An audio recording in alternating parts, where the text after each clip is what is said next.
Hello everyone. Welcome to my YNR 24 spoilers. I hope everyone is having a wonderful day. Before we begin, please hit the subscribe button and give this video a thumbs up. Roger Howarth shows us his version of Matt Clark. Welcome to the Young and the Restless Daily YPP. For quick, and by that I mean you're already halfway done, recap of the most amazing or what the heck did we just watch moments on today's episode. Let's get to it. What happened on The Young and the Restless? Noah and Matt/Mitch on The Young and the Restless. Daytime Emmy winner Roger Howarth made his debut on YNR 2 weeks ago on October 31st. Ironically, he made his debut on Halloween because today was the day in many respects we saw his mask come off. Sharon accused Mitch of being Matt Clark, the man who raped her many years ago, and who later had plastic surgery. Matt was presumed dead decades ago, so his return came as a surprise. Matt denied to Sharon that he was the villain from her past that she accused him of being. In subsequent shows, we saw Matt play coy with his wife, Sienna, and deny. Matt's scenes with Detective Burrow showed us that something was certainly up. But could we truly be convinced that Mitch was Matt, Sharon's convincing declarations notwithstanding? However, Howarth's performance in today's showed us just how dastardly Mitch can be. He toyed with Noah, pretending he had no idea who this Matt person was. Then, Matt lowered the boom and let Noah know that he was fully aware that Noah was having an affair with his wife. Despite Noah's best efforts to deflect, Matt was clearly giving Noah enough rope to hang himself. He's acting more and more like Matt Clark with each appearance. Howarth excels at playing menacing characters on Daytime. He'll always be known to so many as One Life to Live's predatory Todd Manning. The stakes are officially raised now as we wonder what Matt is going to do next on The Young and the Restless. Want more details? We got you. Soap Central has the best full YNR recaps on the internet. You can even go back over 30 years and read each and every one of. If you can't wait until the next episode, we have daily spoilers too. And whatever you do this weekend, seriously do not, forget to read the 2 scoops for some laughs. Hey, admit it, we're funny, in the as close as we can come to being a watching party without actually being a show. And the best part is if you agree or disagree, we want to know. As always, share your comments below. The Young and the Restless teasers, November 17th to November 21st. Here are your spoilers for The Young and the Restless for Monday, November 17th to Friday, November 21st, 2025. Be sure to tune in every day to see how things play out in Genoa City. What's next on The Young and the Restless? Nikki and Claire on The Young and the Restless. Monday, November 17th. Phyllis and Kane's alliance takes an interesting turn. Claire and Holden clear the air. Lily confronts Adam and Chelsea about their scheming. Tuesday, November 18th. Victor helps Nick retaliate against Matt Clark. Jack interrogates Nikki. Kane and Phyllis crank up the heat. Wednesday, November 19th. Nikki gives Claire a history lesson. Audra plots her next move. Lily commiserates with Holden. Thursday, November 20th. Nick digs for dirt. Noah and Sienna fall into a trap. Sharon stands her ground with Matt Clark. Friday, November 21st. Family and friends gather for Cricket and Danny's long-awaited wedding. Should the Young and the Restless Phyllis fly to LA to visit Sharon? The Young and the Restless Phyllis and Sharon were bitter enemies for years. So it's nice that we've been seeing a change in the dynamic of their relationship these past several months. In Wednesday's episode, Sharon was emotional when she called Phyllis to thank her for her supportive voicemails and text messages regarding Noah's condition.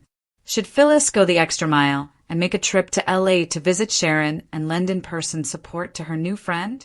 What happened on Wednesday on The Young and the Restless? Sharon seemed like she needed a friend when she called Phyllis on The Young and the Restless. On Wednesday's episode of The Young and the Restless, Sharon was struggling with a variety of difficult emotions regarding Noah's car crash and Mitch's possible involvement in it.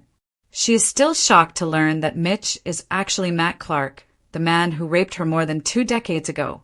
When Sharon called Phyllis, she was crying but grateful for all the text messages and voicemails of support Phyllis sent her.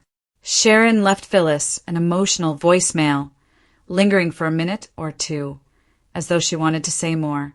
We were left to wonder what words Sharon left unspoken. It felt as though she needed her ex-enemy and rival for Nick's affections to hop on the next plane to LA. Sharon's been through the ringer and could use a friend to talk to. She feels a new kinship with Phyllis, due to the mutual hell they went through after Martin Laurent kidnapped them and held them prisoner. Wouldn't it be wonderfully soapy if the fiery redhead flew to LA so we could get a face-to-face conversation and some supportive hugs between these two ladies? After all the years they spent hating each other, it would give us a warm and fuzzy feeling inside to see them finally connect as friends. Sharon needs a friend after her confrontation with Mitch. A fired-up Sharon let Mitch know he doesn't scare her on the young and the restless. When Sharon let loose on Mitch at the Shadow Room, the young and the restless fans cheered her on. We're so used to seeing her as a weepy, helpless victim who's always being kidnapped, drugged, and tormented by inner demons that it was great to see her face another one of her past attackers and tell him, "No more! I am not afraid of you." Like a phoenix rising from the ashes, a stronger Sharon has emerged. Mitch looked like he didn't know what hit him. He continues to insist he isn't Matt, but Sharon isn't allowing him to fool her. She put him on notice that she will not allow him to hurt her loved ones under any circumstances. Her fire and feistiness reminded us of the Katy Perry song Roar. We hope this is just the beginning of Fearless, Eye of the Tiger, Sharon. We cherish her. After getting riled up at Matt and returning to her hotel room, she tried to calm herself down as she called Phyllis, but she struggled. We saw the tears in her eyes and heard them in her voice as she told Phyllis, "Funny how the emotions come up and they get to you when everything's finally okay, right? You know how that is, don't you?" Sharon knows Phyllis gets it, after everything they suffered through together at the hands of Martin. And since Sharon doesn't have a close friend the way Sally has Audra and Tessa has Daniel, maybe Phyllis could be the friend who Sharon needs by her side right now. Phyllis may want to get out of GC for a while. Once Kane finds out she stole his AI program, Kane will come after Phyllis for stealing the AI program on the young and the restless. Things may be heating up right now between Phyllis and Kane, but once he discovers that she stole his AI program, what will he do to retaliate? Maybe she should get out of town while the getting is good and head to sunny Los Angeles. Sharon would appreciate that she cared enough to fly halfway across the country to spend some bonding time with her. After all, Phyllis cares about Noah, too, since she was his stepmother when she was married to Nick. We need more female friendships on the young and the restless, so this would be an awesome direction for Sharon's storyline to take. One of those rare soap opera shakeups that honors decades of character history while simultaneously reinventing everything we thought we knew about a villain is Roger Howarth's appearance in The Young and the Restless. His debut as Mitch, later exposed, slowly, tantalizingly, and with all the psychological nuance one expects from Howarth, to be the supposedly dead Matt Clark, immediately set the stage for a story about masks, memory, fear, and the dangerous persistence of unfinished trauma. When such a veteran actor steps into the shoes of a legacy villain, expectations are sky high. Yet, in the short time that has passed since Howarth made his debut on October 31st, he has already delivered a Matt Clark that is both hauntingly familiar and completely reimagined, more intimate, more sinister, and more methodically cruel in the way that only a daytime villain who has faced down decades of resentment can be. What makes Howarth's portrayal so distinct is his mastery of subtle menace. His Matt Clark does not come roaring back into Genoa City with explosions and big confessions. Instead, he slithers. He insinuates. He bends the truth so slightly, so confidently, that he gaslights everyone around him simply through the calmness of his denials. Howarth played Mitch/Matt with an unsettling mix of confusion, pity, and smug amusement when Sharon first confronted him, eyes blazing with the fury of a survivor who refuses to be silenced again. He presented himself as the ultimate innocent man falsely accused, knowing full well that Sharon's memories and her pain made her vulnerable to being dismissed.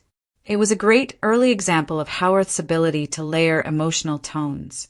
A predator who enjoys delaying his attacks with the restraint of a predator who speaks softly but looks cruel. This slow unmasking reached a new intensity when Matt cornered Noah in today's episode. It was the first time we saw the full weight of Howarth's interpretation. A Matt Clark who does not use blunt threats but instead toys with his prey. A masterclass in psychological warfare took place during his interaction with Noah. At first, he pretended ignorance. Matt? Who's Matt? As though Sharon's accusations were the desperate paranoia of a fragile woman. But then, inch by inch, he shifted his tone, allowing a flicker of recognition to surface at the exact moment he chose to flip the power dynamic. By revealing that he knew about Noah's affair with Sienna, Matt showed his hand, not out of necessity, but because he wanted to watch Noah squirm. Howarth played these beats with the ease of an actor who understands that the most frightening villains are those who appear to be enjoying themselves. The reason Howarth's version of Matt Clark works so well is because he refuses to portray him as a static villain. Instead, he gives us a man who has aged, hardened, and become more calculating. This Matt has lived with rage and resentment for decades. He wasn't resurrected for cheap shock. Rather, he was reconstructed psychologically and physically into something much worse through plastic surgery, a new marriage, and a stolen identity. Howarth channels that history not by leaning into melodrama, but by adopting a quiet, controlled intensity. His Matt no longer needs to shout or scheme loudly. He lets his silence speak louder than threats. His pauses, the slight curl of his lip, the lingering stare, these choices communicate volumes about the kind of danger he now embodies. Moreover, Howarth brings a unique energy to the character because his personal soap opera legacy follows him into the role. Fans remember him as the predatory Todd Manning on One Life to Live, a character who redefined what a soap villain could be. Tragic yet terrifying, damaged yet destructive. In many ways, his turn as Matt Clark feels like an evolution of that archetype. Yet, crucially, Howarth avoids simply replicating Todd. His Matt is more grounded, more intimate in his malice, more patient in his games. He is not a man wrestling with his demons. He is a man who has befriended them, refined them, and learned how to wield them like weapons. The power of Howarth's portrayal shines particularly bright when set against Sharon Case's masterful performance. One of the most moving moments in recent Y&R history is still Sharon's confrontation at the Shadow Room. After decades of suffering, from stalkers to kidnappers to the haunting presence of Cameron Kirsten, Sharon finally stood tall before one of the men who stole her innocence and said, essentially, "You don't get to break me again." Her voice trembled at moments, but her conviction never wavered. And Howarth, rather than overpowering that moment, played into it with chilling restraint. His blankness, his refusal to rise to her emotional level, made his evil feel all the more real. He was a predator watching a survivor rediscover her roar, and he enjoyed the show. That choice, portraying Matt as someone who feeds on emotional energy without ever matching it, makes Howarth's version particularly terrifying. Sharon's strength unsettles him, but not because he fears her. Instead, he sees it as a challenge, a puzzle to solve. Watching Howarth interact with Sharon gives the impression that he is constantly calculating the exact moment when he will strike hardest. Howarth embodies a man who believes he is always 6 moves ahead. His quiet confidence signals to the audience that the real danger is not what he is doing now, but what he is still planning. This calculating energy also plays beautifully in his scenes with Sienna. Howarth adds a layer of emotional detachment to his portrayal of Matt as a husband, creating a marriage that feels like a performance piece rather than a relationship. His scenes with Tamara Braun are deliberately ambiguous. Sometimes they appear loving, sometimes suspicious, sometimes almost businesslike, reflecting Matt's need to maintain the illusion of Mitch, while never letting his guard drop. Howarth uses Sienna as a mirror, revealing that the version of Mitch he presents to her is carefully curated, almost robotic in its precision. The fact that he never slips, never shows genuine vulnerability, is part of what makes his villainy so compelling. But Howarth's performance doesn't merely serve the shock value of a villain's return. It deepens and enriches the emotional arcs of the characters around him. Sharon's resurgence, the rebirth of a more assertive, self-protective, emotionally awakened version of herself, exists in direct response to Matt's reappearance. Noah's spiraling guilt over his affair with Sienna becomes exponentially more explosive when filtered through Matt's manipulations.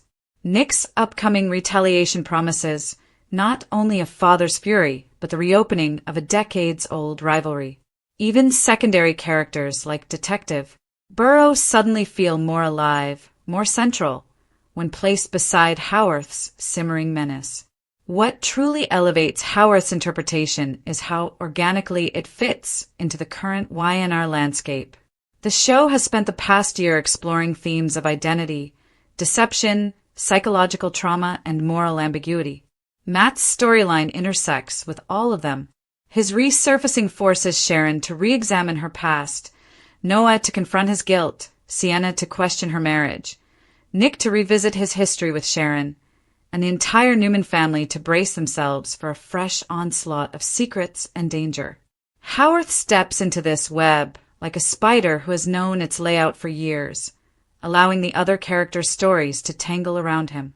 There is also a poetic irony in the fact that Matt returns with a new face, given that soap operas often use recasts to reset emotional dynamics.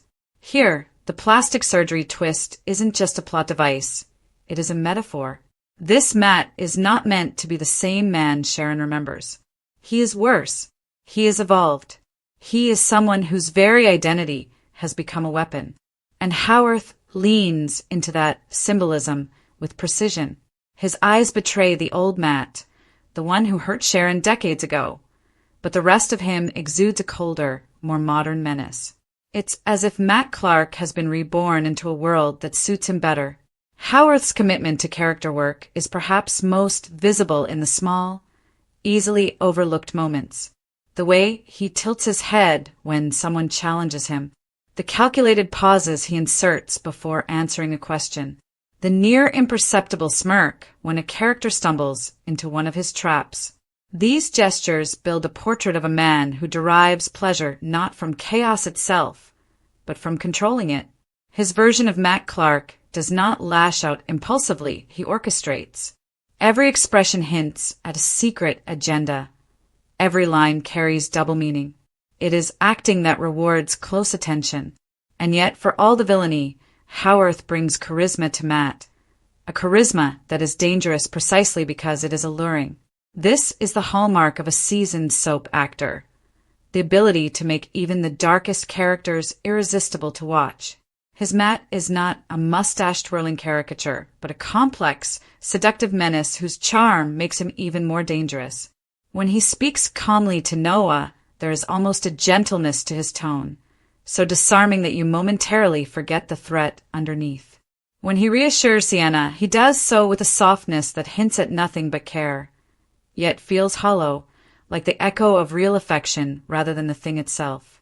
This duality ensures that viewers are left constantly questioning his motives, wondering which version of Matt is real, or whether any of them are. In the broader narrative, Howarth's Matt Clark arrives at the perfect moment. YNR has been building toward a return to long-form psychological storytelling, leaning into complex character layers rather than simple villain plots. Matt's presence enriches the canvas. He is not just a person, but an event, a force that creates ripple effects throughout Genoa City.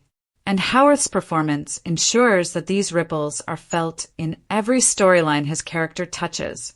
As the November 17th to 21st spoilers hint, Matt's hold on Sharon intensifies, his trap for Noah and Sienna tightens, and his clash with Nick escalates. These upcoming confrontations promise to further reveal Howarth's interpretation. A Matt Clark who delights in orchestrating chaos but does so with elegance.